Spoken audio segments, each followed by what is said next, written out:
Here's what I'm actually going to say here. This episode is really good. I loved it. This is Mega Man NG, and we are back with another TMNT Season 1 episode review. Today we talk about Episode 8, Never Say Xever. And in truth, this title of the episode itself is actually a ploy on the term Never Say Never. So here's the deal. I'll provide a summary, as well as some of the things that I liked. And there was a lot that I liked about this episode because, I'll be fair, when I finished watching it, I felt really heartwarmed inside because this episode is awesome. I mean that. Let's get started. Shredder is not pleased that Bradford and Xever have failed to defeat the Turtles, so he decides to let Xever take command in the next operation. April, meanwhile, takes the Turtles to meet a blind restaurant owner named Mr. Murakami, only to see him and the store be attacked by the Purple Dragons. They beat the Purple Dragons down, and Leo shows it has an act of mercy. This ends up biting Leo in the butt when Mr. Murakami is being held hostage by Xever, Bradford, the Foot Clan, and the Purple Dragons.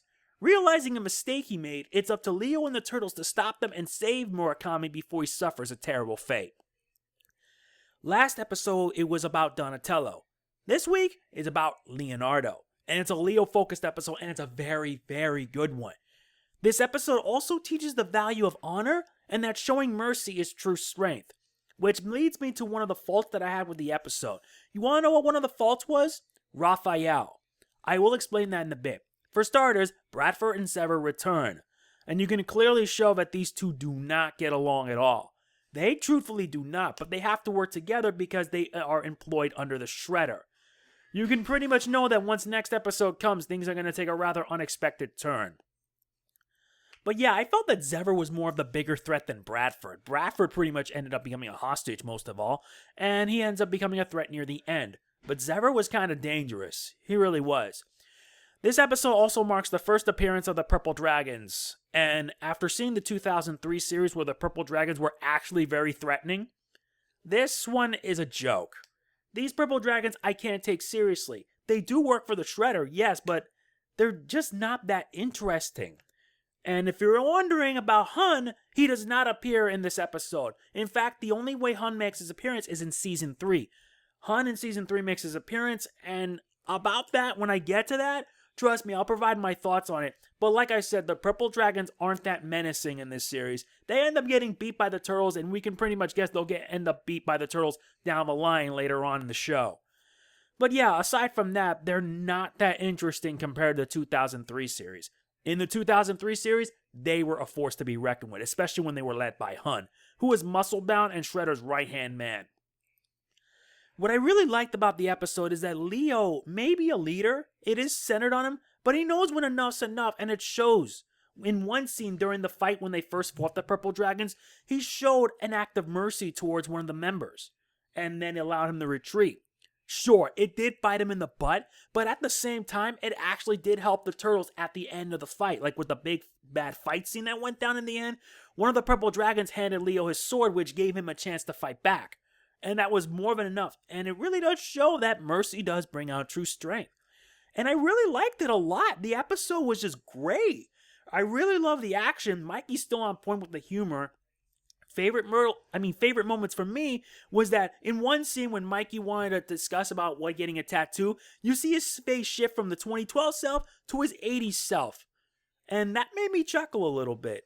Not to mention Mikey being really dumb and trying to figure out the plan. You see the thought balloon above him, and he comes up with the different plans, and they get rejected every single time. That made me chuckle a little bit. I actually laughed legitimately. It was kind of funny. And there was also the big fight scene between the Turtles against Xever, Bradford, the Purple Dragons, and the Foot. The Purple Dragons didn't really do much because, well, they got their butts kicked. It was mostly Xever, Bradford, and the Foot. Or to be fair, Xever and the Foot, then Bradford joined in and it got into a complete mess. And yeah, it was just really, really good. I loved the episode a lot. But the ending is pretty much setting things up for the next episode. Shredder decides that enough's enough, and seeing that they couldn't even get the job done, he decides to take matters into his own hands by facing the Turtles himself. I really am looking forward to the next episode big time, The Gauntlet. My rating for this episode will be in the description because I don't need to explain it. This episode was awesome. I loved it. It really was great, and it stinks I missed out on this. I missed out on the first season because I thought it wouldn't be like the 2003 series. Yeah, I was a bit different back then because after when the 2003 series ended, Nickelodeon announced their own series, and I kind of missed out on it. I came around season 4, you guys can already tell. But now that I'm reviewing these episodes for you guys, you can pretty much guess that I am loving it big time. I really am, and I know that the rest of the season will be interesting. And when the season finale does come, I'll be providing a bigger video which provide my overall thoughts about it. So look forward to that when it happens. So anyway, yeah, that is pretty much it for this episode review. I really liked it. Next week, you're getting 2 more episode reviews. One of them is The Gauntlet, and it's going to be a fun one to say the least. I am going to like it.